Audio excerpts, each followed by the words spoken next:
Olá pessoal, graça e paz. Obrigado a você mais uma vez que está aqui conosco no Vocação Podcast. Esse nosso bate-papo semanal que o nosso principal objetivo aqui é abençoar vidas.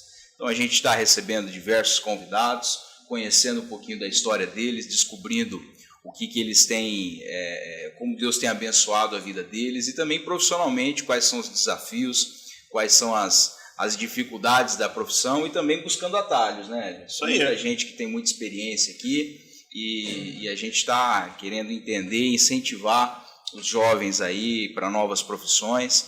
E para isso a gente agradece aqui o Secate Estofados que está conosco, que tem ajudado esse projeto nosso. E aí a gente já estende para você aí esse convite, né? Você que quer fazer uma reforma no seu sofá, você que quer fazer um sofá sob medida, mudou de casa, agora você precisa de um sofá novo, faz um sofá sob medida, um sofá do jeito que você quiser, com as dimensões que a tua casa precisa. O Secate pode fazer um orçamento sem compromisso para você e nós garantimos aqui o profissional. Tem mais de 12 anos de experiência, então vale a pena aí você entrar em contato com ele. Você pode falar com o William Secate no DDD 18 981 34 86 49. Repetindo, DDD 18 981 34 86 49 é o telefone, o WhatsApp do nosso querido Secate. Então, você que está precisando pode entrar em contato com ele. E também já aproveitamos aí para deixar o convite para você interagir com o nosso canal, tá? Isso é muito importante para nós. Se você curtir, compartilhar, se você comentar nesse vídeo, você começa a engajar ele e isso começa a ser importante para a comunidade, para as plataformas digitais. O nosso conteúdo ele passa a ter um maior alcance. Isso é muito importante para nós. Então, para você não custa nada, é só você curtir, se inscrever no nosso canal, ativa o sininho, porque aí toda semana, quando nós tivermos um novo bate-papo aí para subir para vocês assistirem, você vai receber isso em exclusividade, tá? É só você ativar o sininho aí no YouTube. Para você que está no Instagram, para você que está no Facebook, para você que está no Spotify, é só você seguir as nossas plataformas que você sempre vai estar recebendo também, tá? E eu aproveito para deixar a nossa doação aqui, o nosso Pix. A nossa chave é o DDD 18 997 37 90 63. Esse é o canal que você pode falar conosco e que você pode nos abençoar com alguma doação, tá?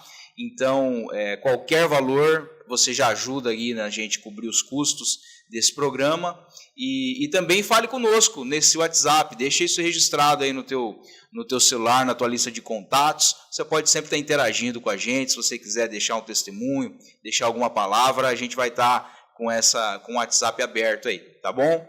E hoje nós estamos aqui, né, Hélio, vou dizer o quê? Um ilustre convidado? Vou dizer um amigo, né? Um corintiano, Ricardo Jordão. Ricardo, obrigado, tá? Pela tua presença aqui. Eu já queria perguntar para você logo de início, e o Corinthians, cara? Como é que tá o Corinthians agora, começo de 2025? O que você me diz? Olha, a expectativa é de que, né, saia de todos os campeonatos. A nossa quanto antes. Expectativa Eu, como um bom São Paulino, fiquei muito triste, né, com tudo que está acontecendo. Como um bom palmeirense, mais ainda.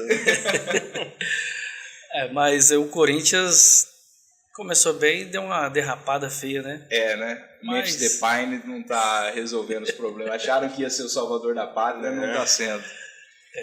Ricardo, corintiano já há quanto tempo? Desde que nasceu? Não. Você estava falando para nós aqui que desde 88. Você estava falando para nós que o evento foi um gol do Viola. Exatamente. O que foi isso aí? Eu não sou nem de 88, eu não era nem nascido em 88. Eu tinha 10 anos, né, em 88. E eu estava assistindo essa final contra o Guarani. Corinthians e Guarani. Corinthians e Guarani. Neto jogava ainda naquela época? Não, o Neto jogava pelo Guarani.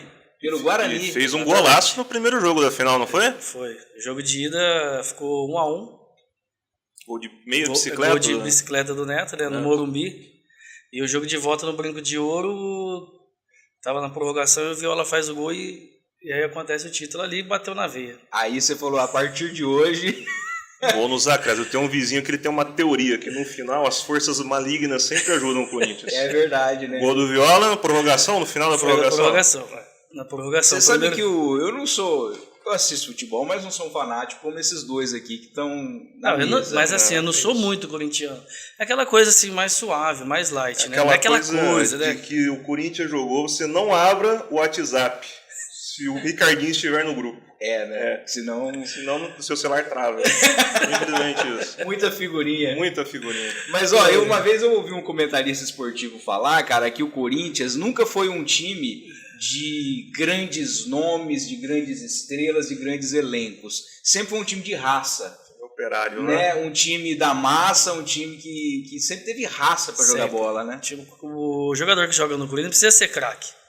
Ele se entregando já é o suficiente para nós. É o que a torcida quer, né? 0-0, bola entrou ali 1 centímetro, não precisa mais. A festa tá garantida. Você prefere que seja assim, né? É mais gostoso, né? Um 4-0 é um 1-0 suado no finalzinho. Sim, para vocês é assim. Sim. Ricardo, você é natural de Birigui. Sim. Você já nasceu cristão? Vamos falar um pouquinho da sua vida, da sua história. Você teve uma situação de drogas. Nós vamos falar sobre isso durante o programa, mas antes da gente falar especificamente sobre isso, vamos falar da tua origem. Você já nasceu num lar cristão? Como é que foi a tua história? Não. Eu nasci em Birigui, né? E minha família morava num sítio próximo aqui de Birigui e Coroados, né? Chamado Caximba. Um bairro rural, né? Em Birigui? Um bairro rural entre Birigui e Coroados. Então, minha família bem humilde, bem simples, bem pobre. E até, assim, tô falando aqui quando eu tinha 10 anos, de 88, né? Sou de 78. Eu me lembro que quando criança a gente viajava demais, né? Mudava muito aqui de Birigui para São Paulo, né? Morava um tempo aqui em Birigui, um tempo em São Paulo, depois voltava para cá. Meu pai era caminhoneiro, né? E então eu me lembro assim de muitas mudanças, sei lá, eu acho que umas 5, 6 vezes entre. Mas eu não entendi, por que você ia para São Paulo? Cara, meu pai e minha mãe, nós somos em 4 irmãos, né? E eles tentavam a vida para lá. Aí chegava lá, eu acho que não dava certo, aí acabava voltando, né? E nisso daí a minha infância foi se desenvolvendo, né? Eu gostava demais de jogar bola, soltar pipa, tipo, saía cedo, nem voltava para almoçar, sempre muito ativo, né? Sempre eu fui bem elétrico. O que não foge muito da nossa infância também, né? Porque o que a gente brincava também na rua e... Infância no interior, graças a Deus, Sim. dá pra aproveitar bastante, né? Nossa, joguei demais bola, cara. Eu lembro um final de ano que a gente passou lá no ginásio esporte de Birigui, nós passamos a virada da véspera de Natal pro Natal, jogando escuro, sem nenhuma luz, tinha nenhuma iluminação, né? E com a cabeça de boneca. Viramos com a cabeça de boneca. Bola. Tanto que Era eu gostava de do bola. Natal ou 31 de outubro? Não, virada do Natal pro Ano Novo. Era véspera de Natal pro Ano Novo. Do véspera de Natal pro Natal. 24 pro dia 25. A gente gostava tanto de bola, né? Então, a família estava lá envolvida com festa, não sei o quê. Vamos jogar bola? Vamos passar lá no ginásio jogando bola a noite inteira?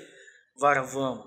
Ficamos lá uns 4 ou 5 brincando de gol de cabeça, né? Na época a gente gostava de brincar de gol de cabeça e tal. Agora que eu entendi tua referência de 31 de outubro. Cabeça de boneca. No escuro? No escuro, Imagina, com a boneca. O pessoal passando, olhando, um monte de criança. Cara, rodamos a noite, cara. Rodamos a noite. Tinha uma iluminação da rua, né? Que pegava um pouco, mas não clareava. De tanto que a gente gostava. Com asfalto no meio da rua, golzinho. Não, mas quando a criança escola. gosta, não sei se você lembra aqui. Qualquer latinha amassada pra gente. Aquelas garrafinhas de refrigerante, PET, pequenininha, Nossa, né? Também. Como a gente se divertia. Eu lembro da lata, cara, lata de óleo. Ela tinha várias finalidades, né? A lata de óleo de 900 ml. Inclusive para enrolar o carretel da... Era para enrolar a linha, era para amassar e fazer o cortante, né? O cerol.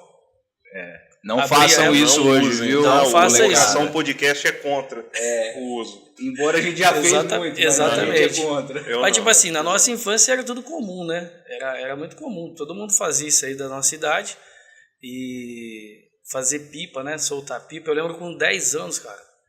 Uns 9, 10 anos, eu fiz o primeiro pipa que subiu. Rapaz, Rapaz, pensa Numa felicidade. numa felicidade, cara, numa felicidade. Eu ficava olhando aqueles pipa, né, doido pra catar um, sempre eu fui pequeno, imagina com 7, 8, 10 anos, né, minúsculo, nunca conseguia pegar uma pipa. Aí eu falei, o único jeito que tem é eu aprender a fazer uma, né. Aí, com muito custo, fazer umas capuchetas e tal, subia. Aí eu falei, não, vou precisar fazer um pipa. E fui tentando. O primeiro que subiu, meu irmão, era o cara mais feliz do mundo. O cara mais feliz do mundo. E era muito pobre, Ricardo. Demais. Vocês eram muito pobres. Demais. Qualquer coisa era muito difícil pra gente, né? Vocês eram em quantos? Nós somos em 4. 2 casais. Tem o meu irmão que é mais velho.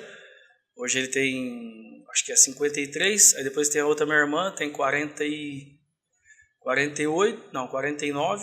E eu tenho 46. E a minha irmã mais nova, a caçula, tem 43. Então veio um homem, uma mulher, um homem e uma mulher. Vocês cresceram ali numa idade que todo mundo brincava, né? Exatamente. Vocês Brincava. Vocês devem ter sido muito unidos, né? Bom, Sim. imagino que teve briga, mas... Sim, irmãos brigam bastante, né? Ainda que seja Só unido, eu e mas... minha irmã que a gente não briga nada. Verdade. Deus tá vendo isso. Então, e assim foi, né, cara? A minha infância... Aí chego... E eu não podia fazer nada, né, cara? Tipo assim, minha mãe e meu pai não deixavam eu sair. Eu queria sair, tipo, na pré-adolescência, né? Então eu queria ficar mais tarde na rua, até a noite. E nesse momento aí, a minha mãe e meu pai não deixavam de jeito nenhum. Eu tinha horário para chegar em casa. E eram umas coisas que me deixavam muito rebelde. Então, tipo assim, eu acho que eu era rebelde já de natureza, né? Desde quando nasci, eu era meio rebeldão. Mas sua educação foi rígida, você? Foi. Meu pai e minha mãe me deu uma boa educação, mas daquela forma assim, rígida, né? Pode, não pode, não pode. Na maioria não podia. A maioria das vezes não podia fazer nada. Então, quando eu chego na adolescência, eu cheguei com essa revolta. E aí, né, eu já pulando pro meu maior problema, né, de vida. Quando eu chego na pré-adolescência, aí eu começo a fumar cigarro, beber. Não gostava de beber, mas bebia.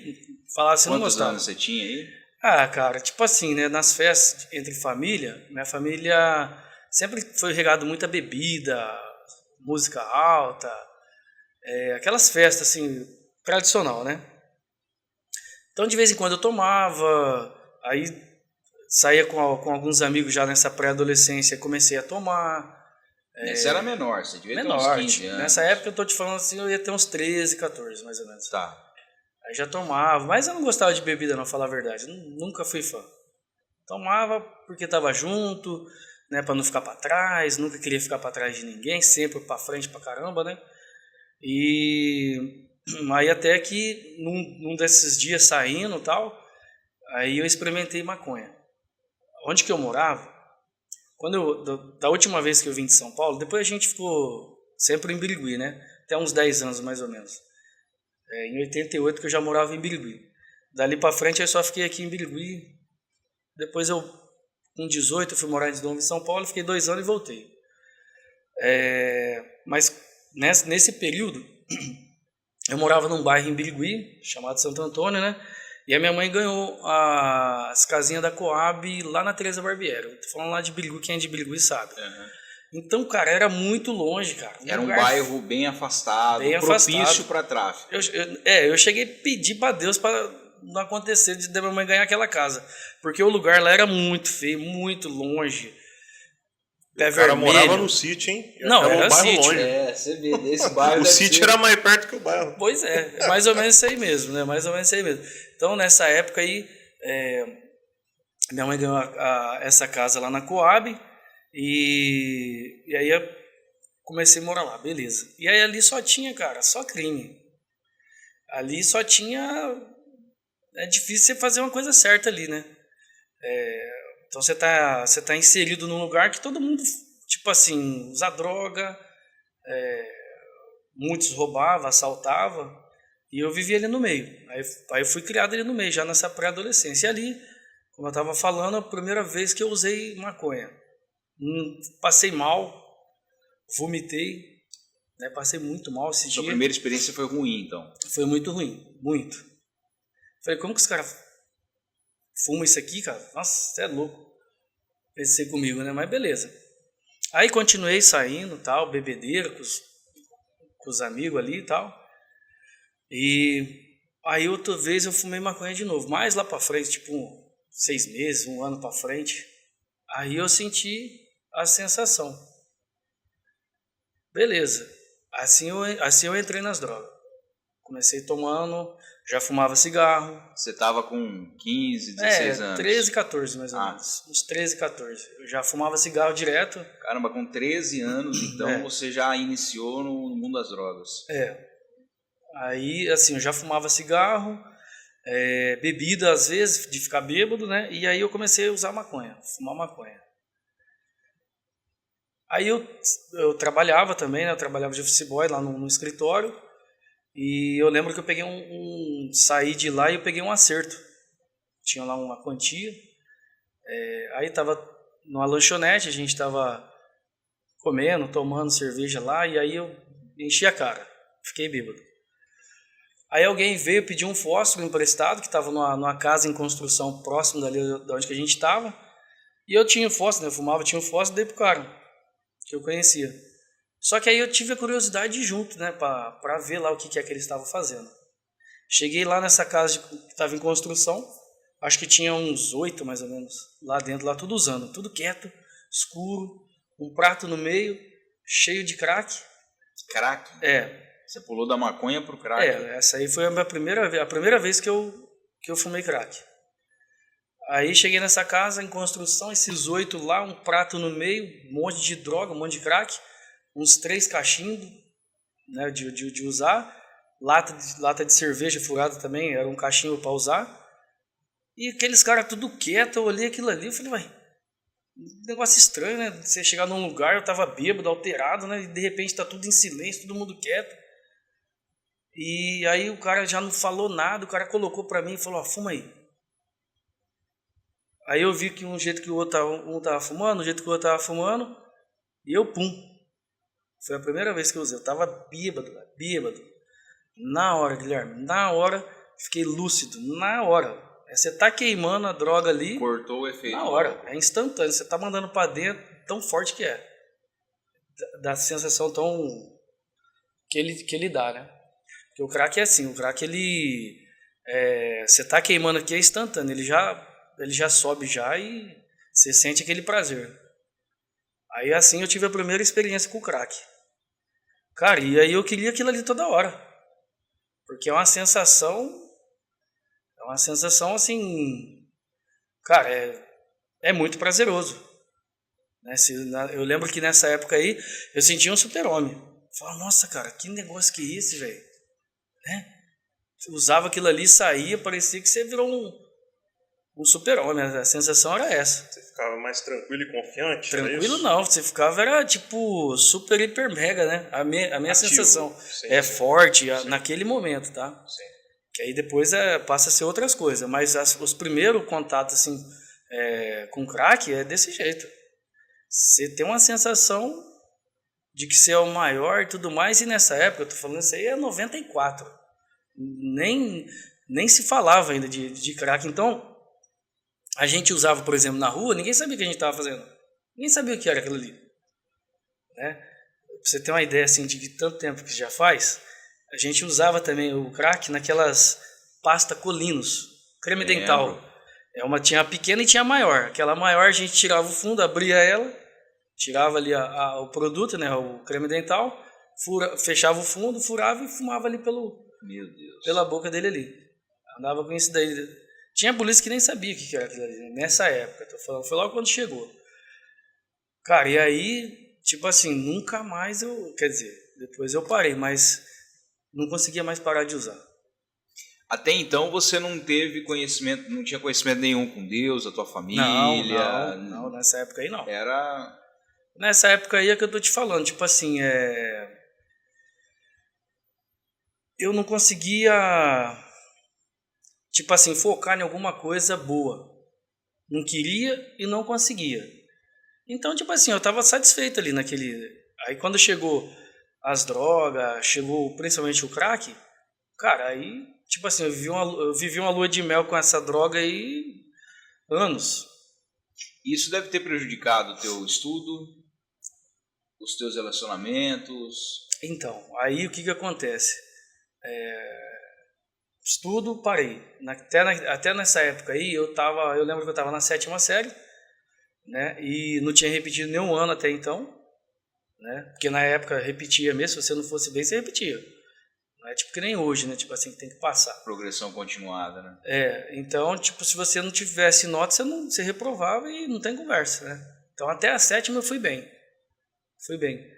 E aí, quando chegou essa época aí, cara, aí, tipo assim, eu começava, tudo que eu começava não terminava.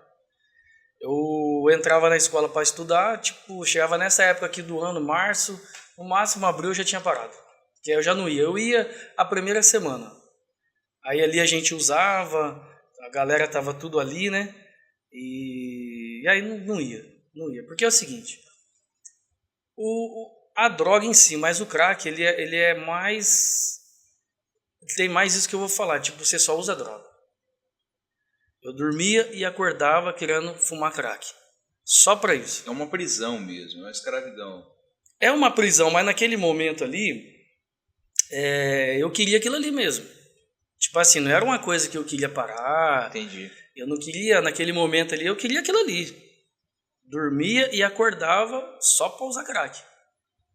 Só pra usar crack, pra sentir aquela sensação, Isso tira também o prazer das outras coisas, né? Tira. Nada iguala. Nada, Então, tem que nada. ser aquilo. Então, tipo assim, alimentação, você não come, porque você não tem fome. Você vai usando, você não tem como você tá naquela sensação e, tipo assim, você parar pra você fazer uma refeição. Você não quer. Se tiver, tipo assim, quantas vezes eu tava virado, né, tipo, passando a noite usando, ou o dia inteiro, e você sabe que você tem que se alimentar, você percebe que mas se colocar o prato que mais você gosta, e colocar a droga, você vai na droga 10 vezes. Sem dúvida. Mesmo se estiver com fome, eu fiquei já dias sem tomar água. Cara, sem tomar água, de verdade. Não queria, não lembrava e queria só usar. Então aí com isso daí, tipo, cara, nessa época aí, eu era magrelo, cara. Eu pesava tipo 60, 65 quilos. E como é que você conseguia? Você trabalhava e gastava o dinheiro lá? Era amigo que fornecia? Como que é? Então, no começo, cara, a gente consegue. Eu trabalhava, né? Sempre eu trabalhei. Mas nesse período aí, eu tô falando de quando eu tinha, de 14 até uns 18, 19, quando a droga começou a me prejudicar ao ponto de que em casa o negócio ficar bem difícil com a minha mãe, com o meu pai, porque aí, o que acontece normalmente? Quando eu estava nesse vício pesado, as pessoas que querem o nosso bem, você sai fora delas. Porque a pessoa vai vir, vai te falar. Coisa que você não quer ouvir. Não né? quer ouvir de jeito nenhum. Eu não queria ouvir de jeito nenhum. E só que aí o que acontece? Eu era filho, eu morava na casa da minha mãe. Muitas vezes catei coisa da minha mãe. Tipo, ir lá na carteira catar o dinheiro. Nunca roubei, graças a Deus. Nunca saí para roubar nada de ninguém. Não cheguei a esse ponto. Só que essa droga é o seguinte, uma hora você vai fazer. Tipo assim, se você não roubou, um dia você vai roubar. Se você não pegou alguma coisa de dentro da sua casa de valor para você trocar e pegar a droga, você vai fazer. Porque a abstinência é muito grande. Né? Então, aí o relacionamento com meu pai e com a minha mãe começou a ficar muito difícil dentro de casa, né? Ficar muito difícil. Tipo assim, eu cheguei... falo isso daí com muita tristeza, o que eu vou falar agora. É muito triste, né? Se eu olhar e eu ter ouvido isso aí da minha mãe, né? Minha mãe uma vez falou assim pra mim, assim, eu cheguei já tarde da noite uma vez, achei que ela tava dormindo, né? E eu cheguei em casa para ver se eu arrumava alguma coisa para depois voltar. Eu tô falando isso aí devia ser tipo meia-noite, 1h da manhã. E ela tava acordada, né? Aí ela tava acordada, aí ela nem pediu para mim não sair mais, porque eu ia sair. Não consegue mais segurar. E aí ela falou assim para mim, ó, eu queria que você subisse aí para cima, para onde você vai, e se já tomasse um tiro na cabeça, o meu sofrimento acabar. Então, tipo uma palavra sincera de uma mãe que estava sofrendo. Né? Isso aí, tipo assim, é muito pesado, né? É muito pesado, mas eu cheguei já até a ouvir isso aí. Mas, tipo assim, naquele momento, cara, entrou no ouvido, saía no outro e ia pra lá. Tipo assim, A droga, cara, tira tudo de você. Ela vai tirar o seu sentimento, a gente se torna extremamente egoísta, porque você só quer se satisfazer, só. Você não pensa em mais nada. Você só pensa na próxima vez que você vai usar. E ter a droga no bolso pra... Eu só ficava tranquilo se eu tivesse a droga no bolso. Se eu tivesse a droga comigo. Aí eu tava tranquilo. Enquanto eu não tinha a droga comigo, cara, aí você fazia de tudo, entendeu? Então, tipo assim, 3 horas da manhã, eu ia fazer alguma coisa para arrumar o dinheiro. 4 horas da manhã, virado de um dia pro outro. Você sai daqui, você anda 5 km de a pé fácil. Então, com isso, cara, tipo, depois, né, da conversão, são coisas assim que, tipo, eu peguei pro bem. Eu peguei, se eu conseguia fazer aquilo ali que era difícil, imagina, 3, 4 horas da manhã você arruma dinheiro, que você não tem. Então, e você vai e você arruma, cara. Então, se você pegar aquilo ali e focar nas coisas certas, cara, você também vai dar certo. O Ricardo, e como você disse que nesse início você não queria sair, você gostava, você estava curtindo aquele momento. Em qual momento da tua vida que isso virou uma preocupação para você e você olhou e falou, cara, eu tô preso, eu preciso me libertar?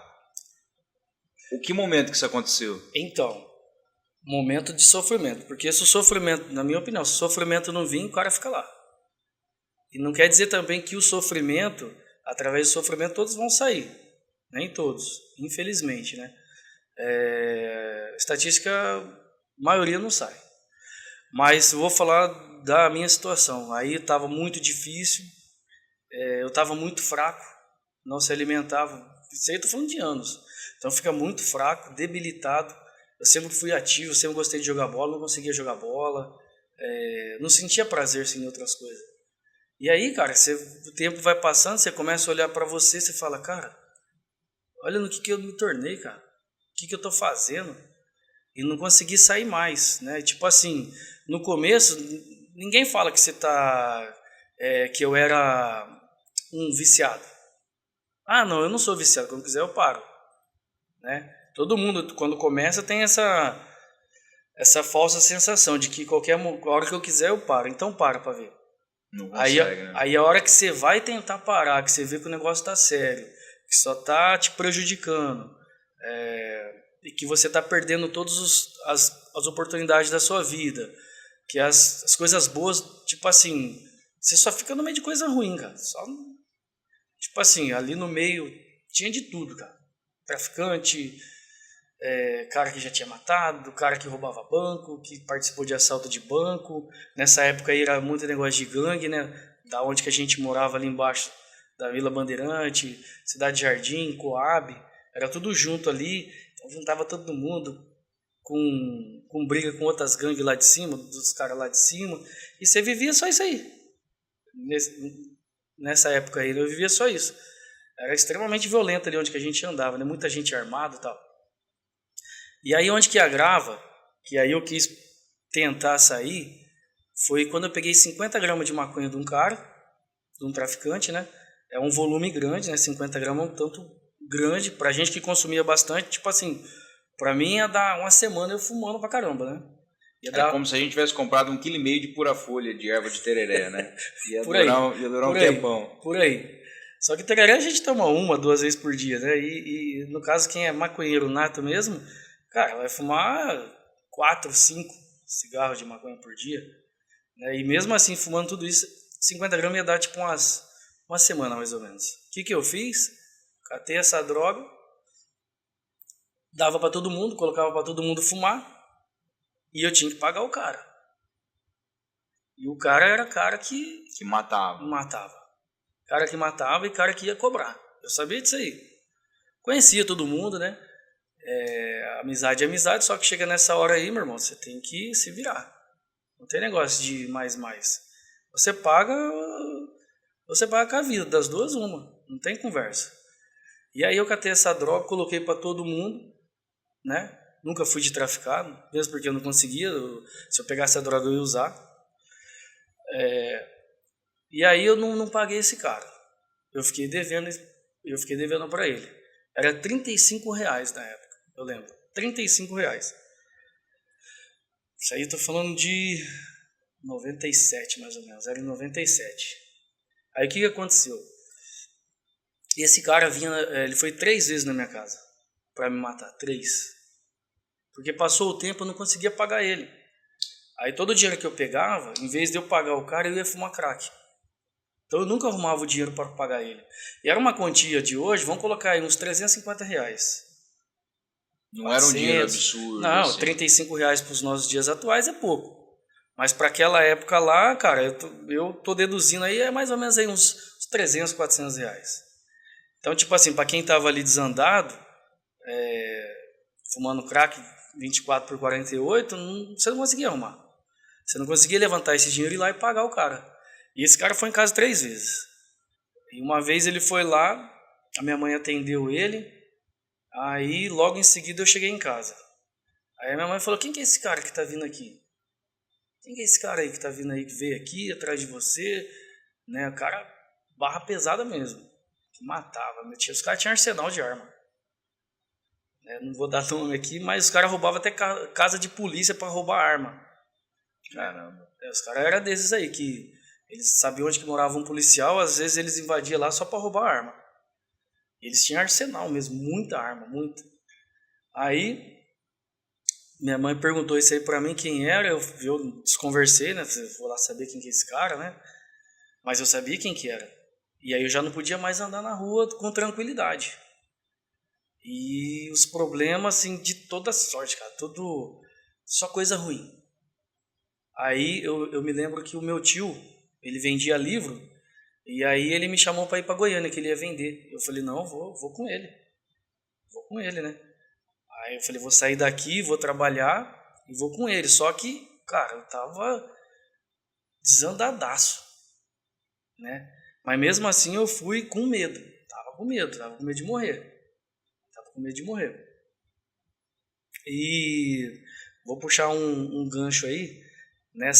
Próximo desse ocorrido, eu ficava assim nas bocas, nos lugares mais terríveis, cara. A gente ia e passava, fumódromo, falava. Um ambiente tipo assim, que nem esse, a gente ficava ali tipo 10, 15. Virava a noite ele fumando um maço de cigarro aceso para fazer cinza, para fumar crack.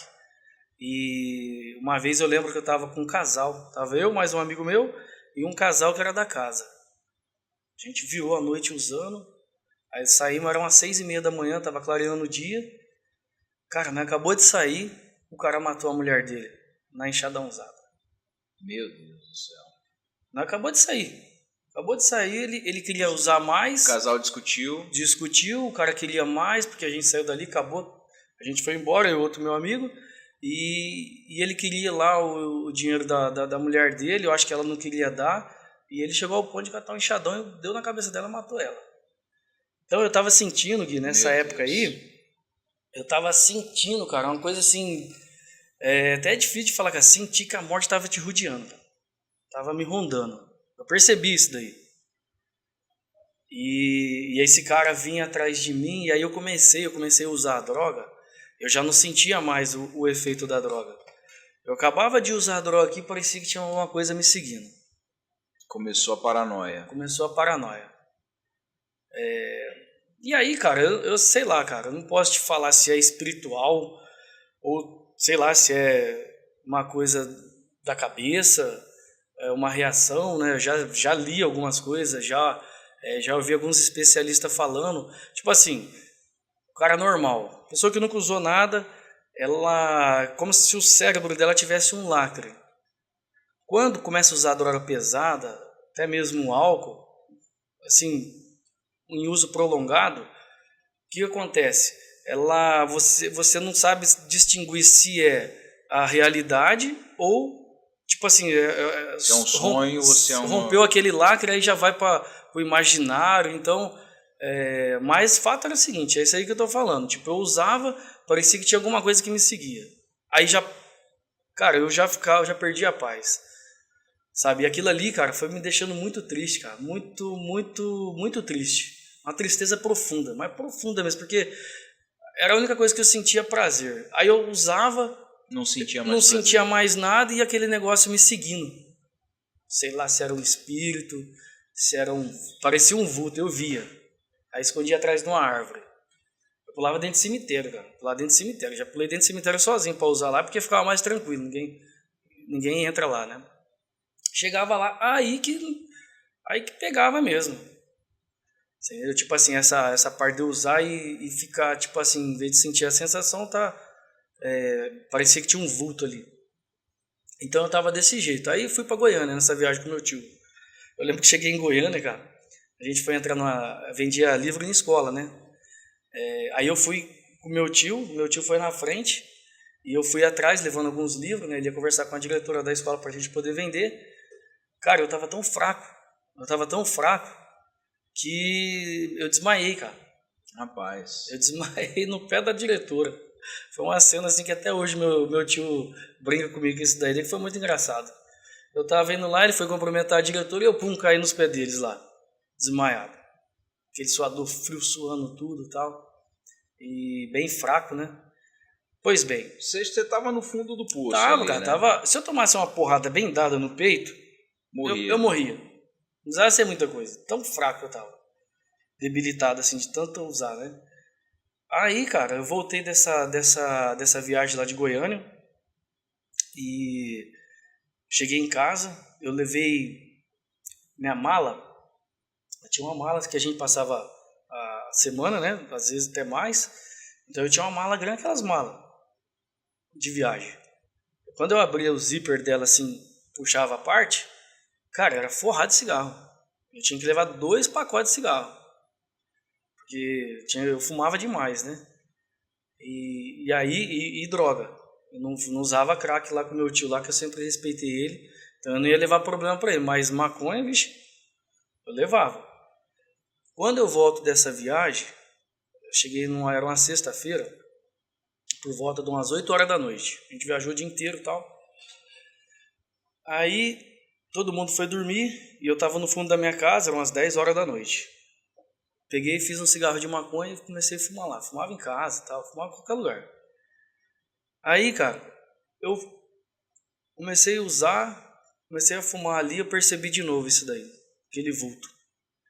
Cara, eu tava numa tristeza tão grande, cara, mas tão grande, eu deixei aquilo ali, coloquei lá, deixei lá. Aí eu entrei pra dentro de casa, não tinha tomado banho ainda da viagem inteira, tava sem tomar banho e tal. Aí eu entrei pra dentro, ninguém, tava todo mundo dormindo e tal. Eu entrei no banheiro, cara, liguei a luz, comecei a olhar no espelho, olhar pra mim, olhar no espelho. Cara, parecia que eu tava num pesadelo que eu nunca mais ia acordar. Tipo assim, o que eu me tornei, né? Exatamente isso aí. Eu olhando pra mim no espelho, cara, eu não era esse cara. E não era de fazer essas coisas. E agora eu não consigo mais, velho. Não consigo mais sair disso aqui. E olha no que eu me tornei, cara. E eu tinha acabado de fumar maconha ali. E assim, cara, uma tristeza profunda, um desespero, medo de morrer. Às vezes, a tristeza era tão grande, cara, que tipo assim, o cara tava ali, saía na rua, não tava nem aí. Se o cara me matar, matou. Tipo assim, não tô nem aí pra ele também, porque quando você tá nesse meio, você não tem medo de nada. Você for pra meter a cara qualquer um, você mete pra brigar e tudo mais. Só que, cara, aí eu pensei comigo assim, né? E eu falando comigo mesmo e tal. E aí eu pensei assim comigo, cara, eu sempre falei que Deus não existe. Deus não existe. Tipo assim, não é que Deus não existia, é que eu não tava nem aí com nada. Não queria saber de nada. Só que eu falei dentro de mim, falei assim, eu falo que Deus não existe. Mas no fundo, eu sei que Deus existe, cara. Cara, Gui, ali foi a minha primeira experiência com Deus, foi ali. Sozinho. Sem uma igreja, sozinho. Nunca ninguém falou nada disso aí pra mim. Só que assim, o desespero, cara, a dor, a prisão que eu tava ali, aquele pesadelo que eu tava vivendo era tão grande, cara, que nesse desespero eu fiz isso aí. Dobrei meu joelho assim, cara, caí ali sozinho, ali dobrei meu joelho, e aí eu comecei a pedir socorro pra Deus, velho. Um Deus que você não conhecia? Não, eu também não tava nem aí, se eu conhecia, tipo, eu só dobrei o joelho ali, cara, e pedi socorro pra Deus. Eu dobrei o joelho e falei, Deus, eu falo que o Senhor não existe, mas no fundo eu sei que o Senhor existe. Me socorre, me tira dessa vida, me tira desse caminho que eu tô, me tira dessa situação que eu tô. Cara, e ali, sei lá quanto tempo que foi, cara, eu de joelho ali, chorando, desesperado. Gui, tinha acabado de fumar maconha. E aí eu comecei a sentir aquela sensação, velho. Tipo, eu falando assim, parecia que na hora, cara, tinha um monte de mão querendo pegar meus pés, parecia que eu tava meio que flutuando, um monte de mão querendo pegar meus pés assim, e tipo assim, uma mão forte foi e me tirou. Isso aí foi o que aconteceu. Essa sensação que eu tive. Se aconteceu, se não aconteceu, não sei, mas essa foi a sensação. Tirou ali assim, cara, eu comecei a sentir paz. Fiquei lúcido. Na hora, aqueles negócios de eu ficar vendo, acabou. Na hora, cara, foi na hora. E aí, quando eu fico de pé, que eu fiquei de pé ali e tal, e aquela sensação gostosa, cara, muito boa, né? Mas assim, de paz, de tranquilidade, eu comecei assim, aí pensei comigo, ou eu tô ficando louco mesmo, ou eu não sei o que está acontecendo. Cara, eu saí dali, fui dormir sem tomar banho, que eu tava meio que anestesiado, alguma coisa assim, fui dormir, cara. Fui dormir bem, cara, mas bem dormir. Isso daí foi no dia 17 de junho de 97. Frio, mas muito frio tava esse dia, muito frio. E nessa viagem, um cara que tava com nós lá, ele roubou uma correntinha de ouro. E essa correntinha de ouro, ela ficou dentro do meu tênis. Eu tinha um tênis lá, eu acho que ele colocou lá onde que a gente colocava, ele colocou dentro do meu tênis, eu não sabia. Catei, aí essa correntinha estava comigo, e o que eu ia fazer? Eu ia usar droga, eu ia catar aquela correntinha e trocar troca de droga.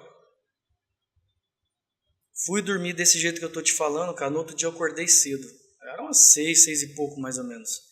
E aquela correntinha ia fazer eu desandar de novo, e aí, no meio de tudo isso que aconteceu depois que eu fiz essa oração, já dentro de mim eu falei, cara, eu não vou usar mais droga, não quero mais usar droga.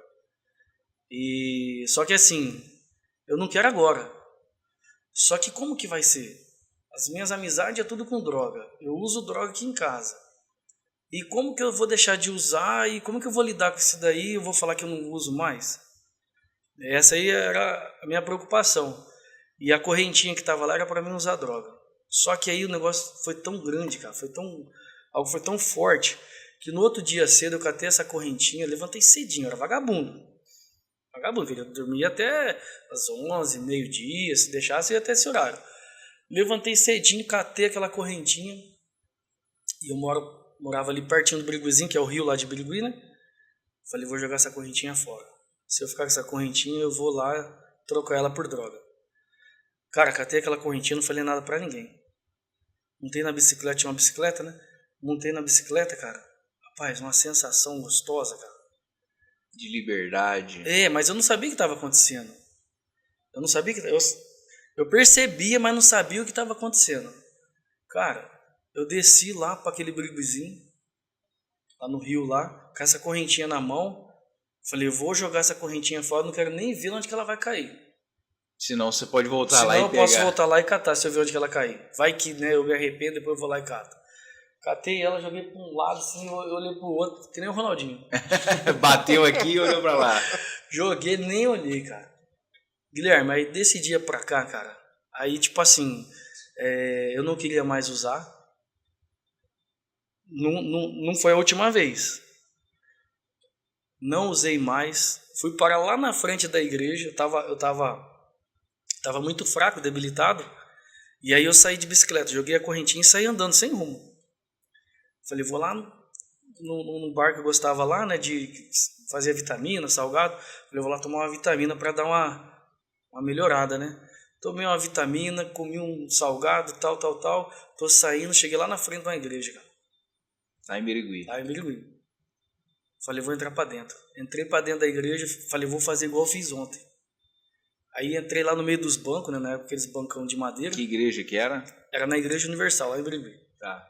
Mas ninguém tinha falado nada pra mim de Igreja Universal. Aí, cara, fui lá, dobrei o joelho lá, fiz tipo igual aquela oração que eu tinha feito no dia anterior. E aquela sensação boa só melhorava. Só ia melhorando, só ia melhorando. Fui embora para casa, não falei nada para ninguém, parei de fumar cigarro, parei de fumar crack, parei de fumar maconha, tudo. Parei com tudo. Só que, cara, e aí? Eu tava no meio de todo mundo, de repente eu não tô mais, e elas vão perguntar para mim o que eu vou falar. Essa era a minha preocupação. Nesse dia eu fui na casa de um rapaz que a gente tinha desandado ele, desviado ele da igreja, dos caminhos de Deus. E aí eu fui lá atrás dele, né? Eu falei, ô fulano, cara, ó, hoje você vai me levar pra igreja. Imagina a doideira. Mas era sério, não tava zoando. Tava falando sério. Porque, tipo assim, cara, ele é uma pessoa extraordinária. Cara. Era uma referência Era que uma você referência tinha, que eu né? tinha. E de tanto que a gente era assim, cara, a gente desandou, moleque. Cara. Ele começou a fumar crack com nós. Graças a Deus hoje também não usa mais, né? Ele parou e aí eu fui lá na casa dele. Falei, ó, hoje você vai me levar pra igreja. O quê? Não, hoje você vai me levar pra igreja, cara. Como assim? Falei, cara, aconteceu assim, assim, assim. E hoje eu vou lá pra igreja e você vai me levar lá. Não, você tá louco, cara. Não vou lá naquela igreja, não. E que isso, que aquilo. Eu falei, cara, só hoje. Outro dia você não precisa ir porque eu nunca fui. Então você vai comigo hoje. Aí ele acabou indo comigo nesse dia. E aí começou, cara.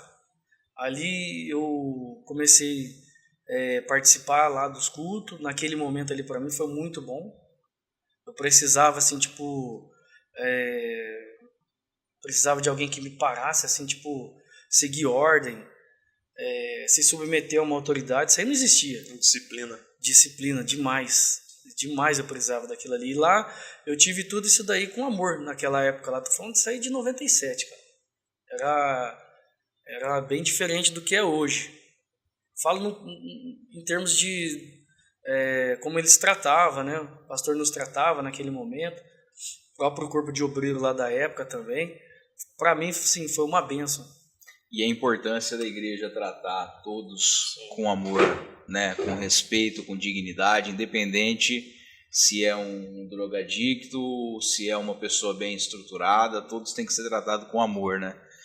Só fazendo uma pausa, Ricardo, mas assim, para agradecer você que está nos acompanhando até aqui, a gente vai continuar ainda falando com o Ricardo, mas a gente quer deixar aqui aqueles recados que a gente sempre costuma deixar, que é pedir para que você participe conosco, tá? Que você deixe o seu comentário, que você se inscreva no nosso canal, que você curta esse material se você estiver gostando aqui da conversa. E o que é muito importante, compartilhe esse material, talvez você tenha algum familiar, algum amigo, alguém que precisa ouvir essa mensagem. Aproveita, é de graça, é só compartilhar, é só mandar para essa pessoa. Quem sabe o Ricardo aqui não está sendo voz de Deus para tratar no coração de alguém que talvez esteja passando pela mesma situação. Então, assim, interaja com o nosso conteúdo, isso é muito importante para nós, tá? E também avisá-los do nosso Pix.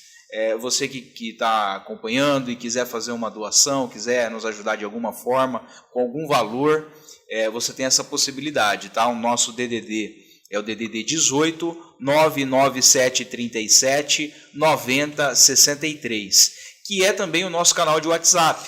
Então, se você quiser falar conosco, deixar aí um testemunho, falar alguma coisa com o Ricardo, você pode mandar para nós aqui, a gente encaminha isso para o Ricardo, mas participe conosco, interaja conosco, isso é muito importante.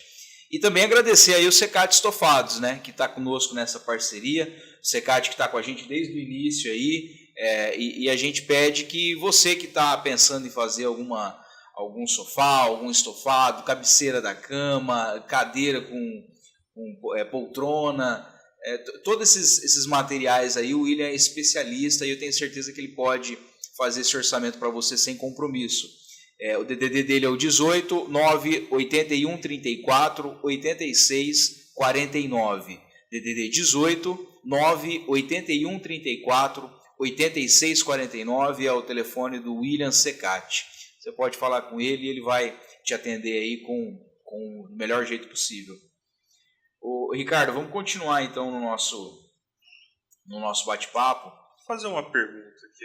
Você contando a sua história, vendo lá no começo, você falou que era um misto de revolta e um misto do ambiente que você estava inserido, que acabou começando toda essa história.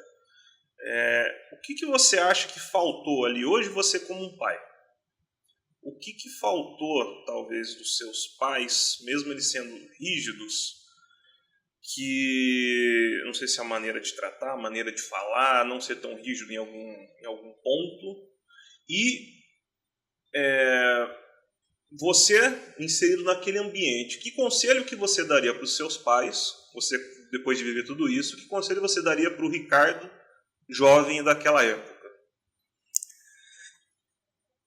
Eu acho que se eles fossem mais presentes, talvez eles teriam acompanhado mais próximo o que estava acontecendo, e porque a educação ela dá muito trabalho. Educar um filho dá muito trabalho e é necessário você estar próximo. E assim, não condeno eles porque, cara, era uma situação muito difícil, eles tinham que trabalhar, né? Mas vamos colocar essa lacuna aí de ter não ficado muito próximo, eu acho que foi um agravante. Porque eu tinha muitas outras coisas a serem feitas naquele momento da minha vida e que eu não tinha, tipo, um norte, assim. Quando a gente é pré-adolescente e adolescente, cara, a gente não sabe de nada, acha que sabe de tudo e qualquer caminho é caminho, né? Então acho que se tivesse assim, eu acho que poderia eu não ter ido por esse caminho.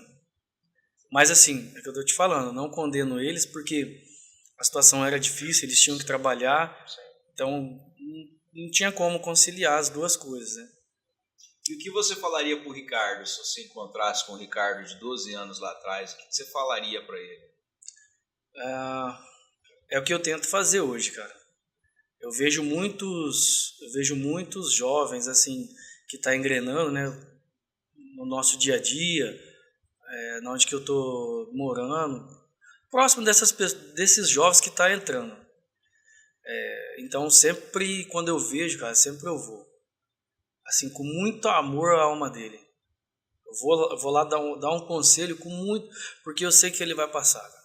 Eu sei que ele vai sofrer demais. Então, tipo assim, eu sempre costumo falar para quem tá entrando o seguinte, cara, não olha o agora. O agora, não vou mentir para você, vou jogar limpo. Você vai gostar pra caramba, vai ser da hora. Só que é o seguinte, é curto, rápido, e aí você olha como que termina todos. É só você olhar o jeito que termina todos, aí você tira a sua conclusão. Olha como que é o fim de todos, sem exceção. Sem exceção. A droga, ela tira o de mais precioso da sua vida. Primeiro, ela vai tirar a sua saúde. Ela vai tirar as oportunidades que você tem de progredir na vida. Ela vai tirar as pessoas que amam você de verdade. Vai tirar a sua família. Cara, isso aí é coisa que não tem valor. Isso aí é coisa que não tem... Você não consegue chegar lá e comprar. E, na minha opinião, o que mais de precioso a gente perde, cara, é a dignidade. A pior coisa que tem, cara, é você estar lá viciado e tudo que você fala não vale nada. Cara, essa é a pior. Ninguém te ouve, ninguém te vê, ninguém te escuta, ninguém se importa com você, né? Cara, você é um nada, velho. Quem que quer estar perto do nóia? Falei, ninguém, cara. Só outros nós. Só vai sobrar só a escória. Entendeu? E ali tem muitas pessoas talentosas. Muitas pessoas que têm dom, que têm talento, têm potencial enorme, cara. Conheci muitos.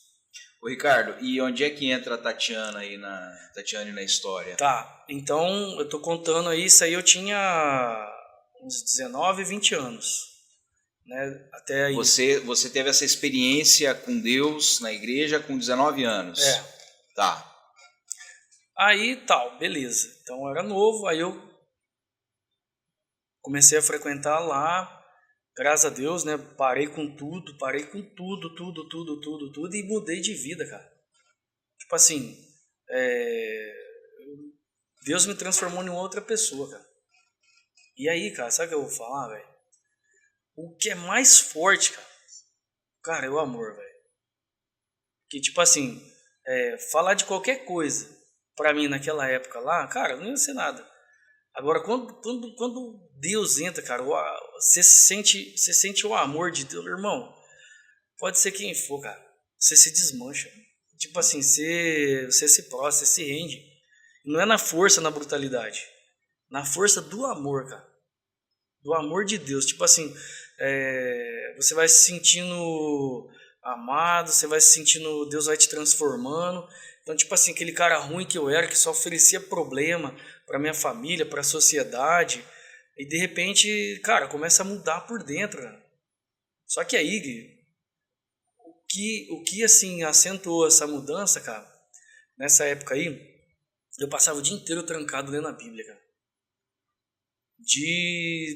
Assim, logo nos primeiros dias, que eu comecei no culto, aí o pastor lia lá a mensagem, cara, aquilo ali falava muito forte, né?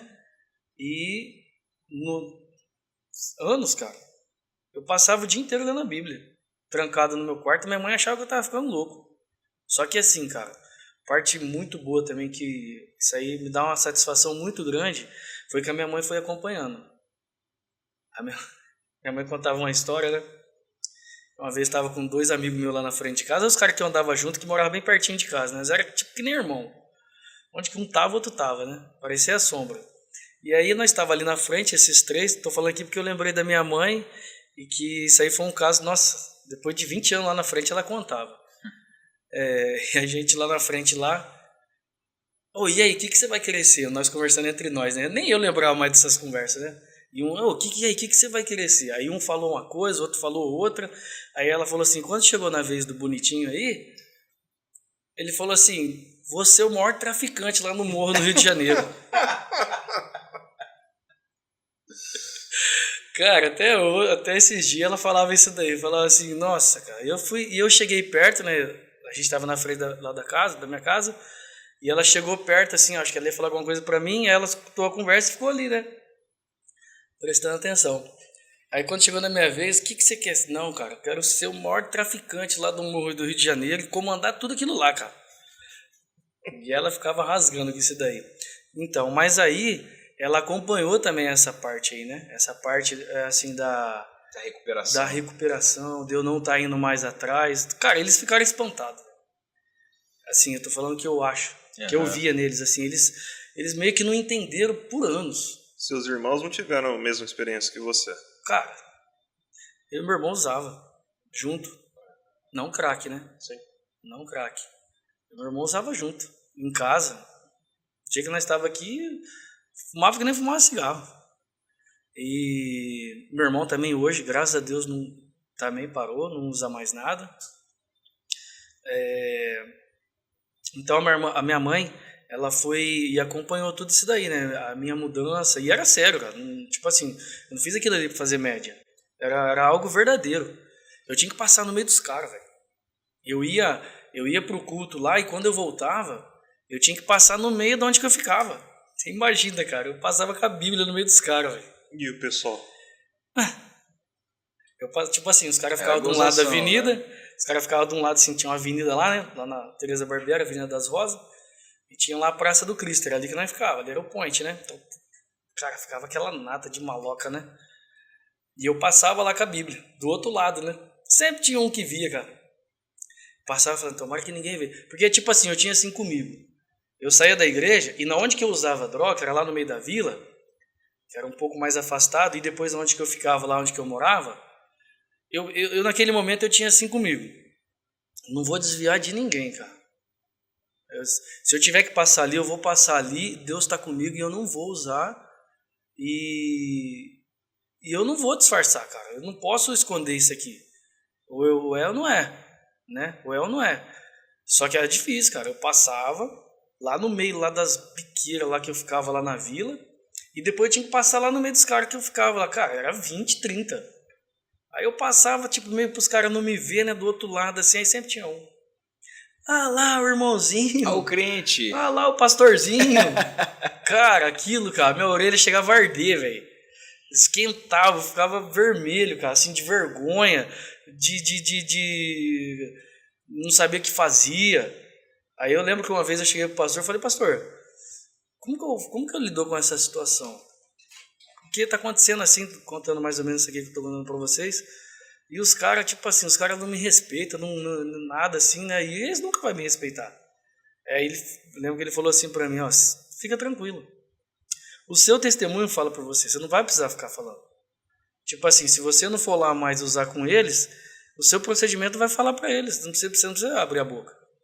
E assim foi, né? E assim foi. Aí muitos ficaram com raiva de mim. Muitos ficou com raiva de mim. Isso aí lá no começo, né? Aí depois agora, cara, a gente é amigo até hoje, né? Alguns que eu encontro, né? Que muitos morreram. Cara. Eu vi muita gente morrer, cara, próximo de mim. E ver mesmo. Ver homicídio, ver cara morto. Muitos morreram do nosso meio. Tiroteio direto. E você conheceu a Tati, porque você nem tudo foi flores daí pra frente, né? Não, tudo com muita dificuldade. Né, cara? Aí eu, tipo assim, eu fiquei 1 ano, 2 anos ali focado mesmo ali, cara.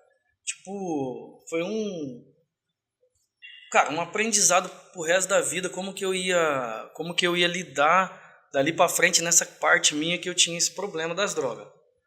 Beleza, quando eu me senti seguro, eu precisava voltar pra vida, trabalhar, parar. Apesar que sempre trabalhei. Uhum. Sempre trabalhei. O primeiro dinheiro que eu peguei, Gui, quando eu comecei a trabalhar assim, foi pagar esse cara que eu tava devendo.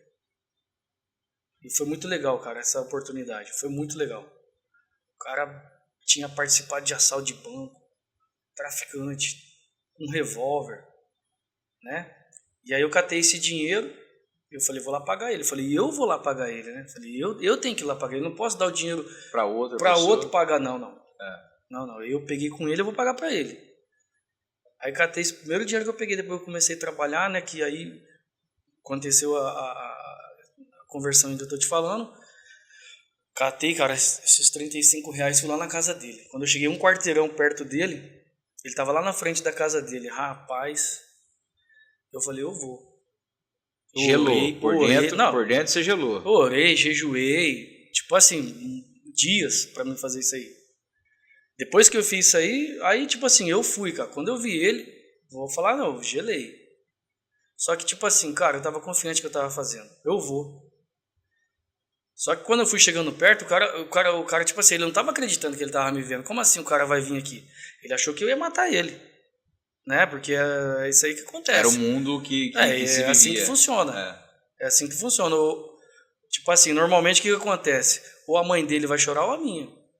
Então que chora a mãe dele. Quando você tá nesse mundo é assim que funciona. Que é a mãe dele que chora. E aí ele tava pensando nisso, né, cara? E eu fui chegando perto e ele olhando. Só que ele era um cara, que a gente se dava muito bem.